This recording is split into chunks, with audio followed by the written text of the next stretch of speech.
we got to the point where I was always floating $40,000, $50,000 in earnest money at any given time because of our volume, and we were losing track of that money.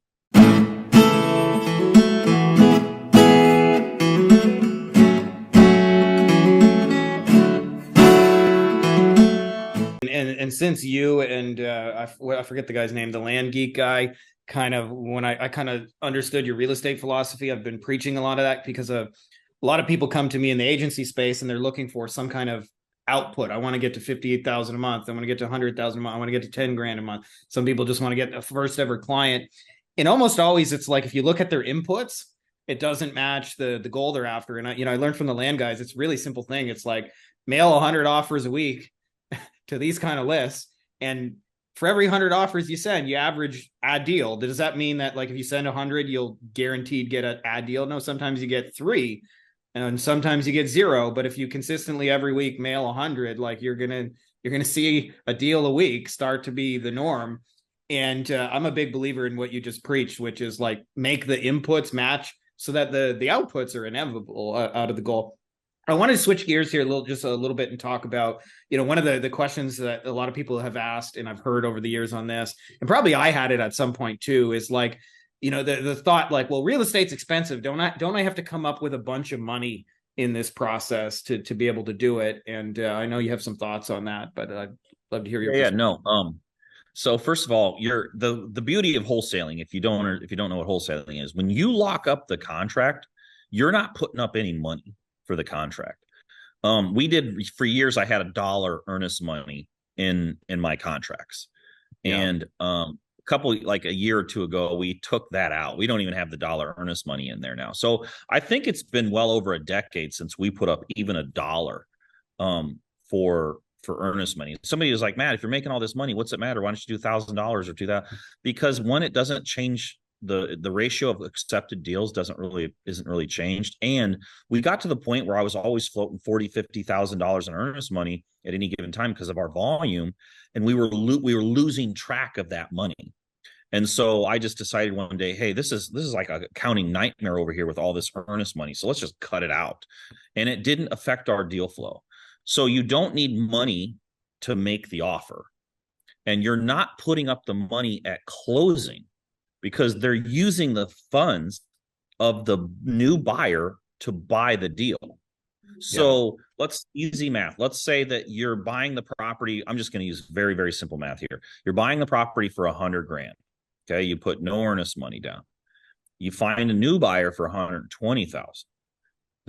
At the day they close, they use the new buyer's funds of the 120.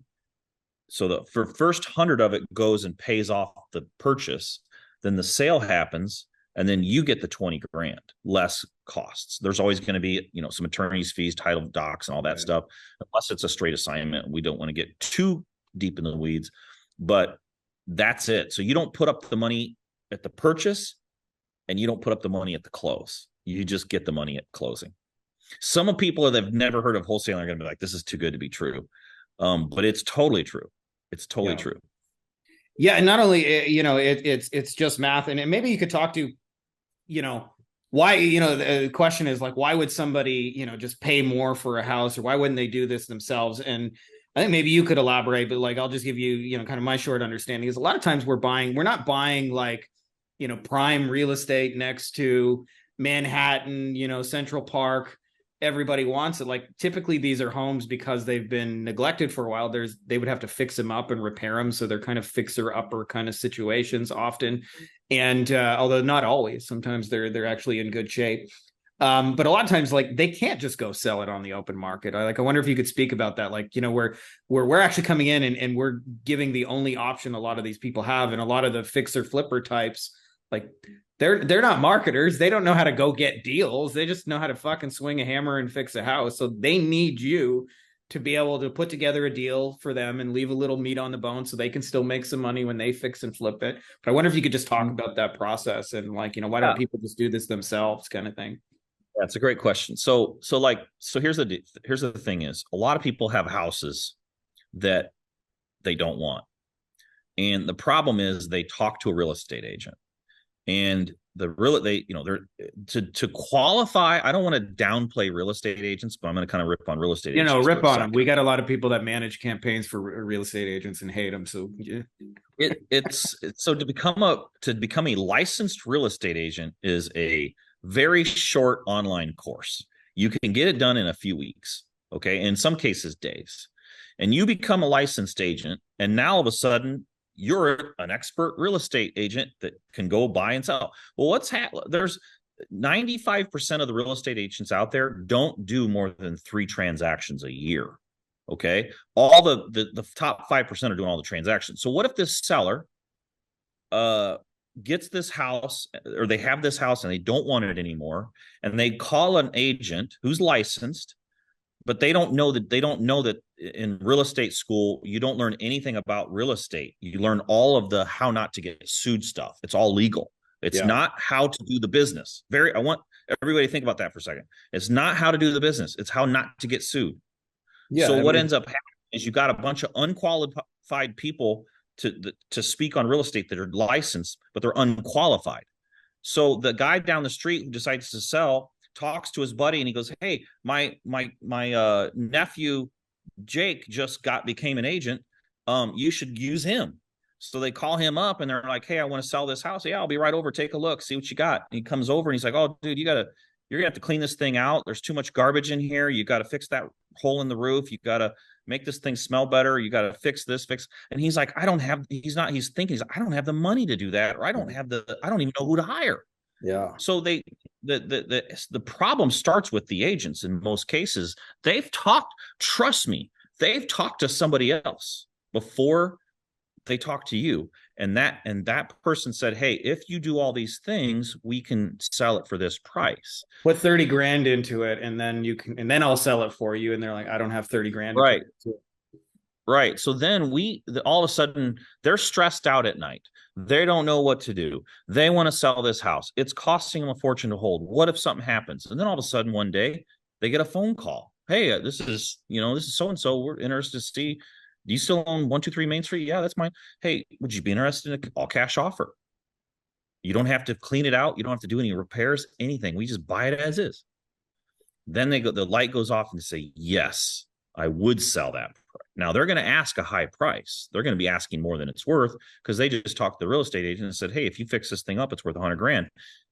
We still make a low offer. We say, "Hey, Mr. Seller, if you look in the area and look at houses in this condition like yours, they're selling for $50,000. So you got some negotiation to do, but then you make that offer, you get it accepted. Now you have a house worth 100 if it's fixed up, but you have it under contract for 50. What you're going to do is find a cash buyer that's going to do the fix up. You're going to sell it to him for 60. He's going to put the money in for repairs and resell it, and he's going to make his profit. But you made 10,000 in the process. So it's a marketing. The best wholesalers are just good marketers. They find the people that want to sell and would sell for a discount. You're literally just doing two sides of marketing, really. I mean, that's all it is you're marketing for, as you mentioned, like people who have, vacant homes with equity, and then you're marketing for people. And the beautiful thing about this in real estate too, you're marketing for buyers, I should say, like, the Mr. Fix-It types who want to come in and fix and flip stuff largely. And you're simply just putting them together in a transaction. And the beautiful thing about this that I love, at least this is true in the United States and is not true everywhere, like, it's all fucking public record. Like, you can just buy these none of this is hidden. You buy the right lists, and a big secret of yours is knowing, after decades of doing this, which list to buy, and then just focus on marketing to those people in like little old fashioned, calling them on the phone, sending them a text message, letter in the mail. Like, it's not crazy complicated stuff. It's usually like, "Hey, can I make you an offer?" And on the other side, like, "Hey, I have deals. Do you want to hear about them?" And that's really the whole marketing pitch on two angles, just done at scale, right? Like, it's not a super. Really is. I mean, there is complexities in like title companies and stuff like that. We've had a little bit of curveballs in there where, but that's what smart people like you are for. But for the most part, like, it's a pretty simple business model.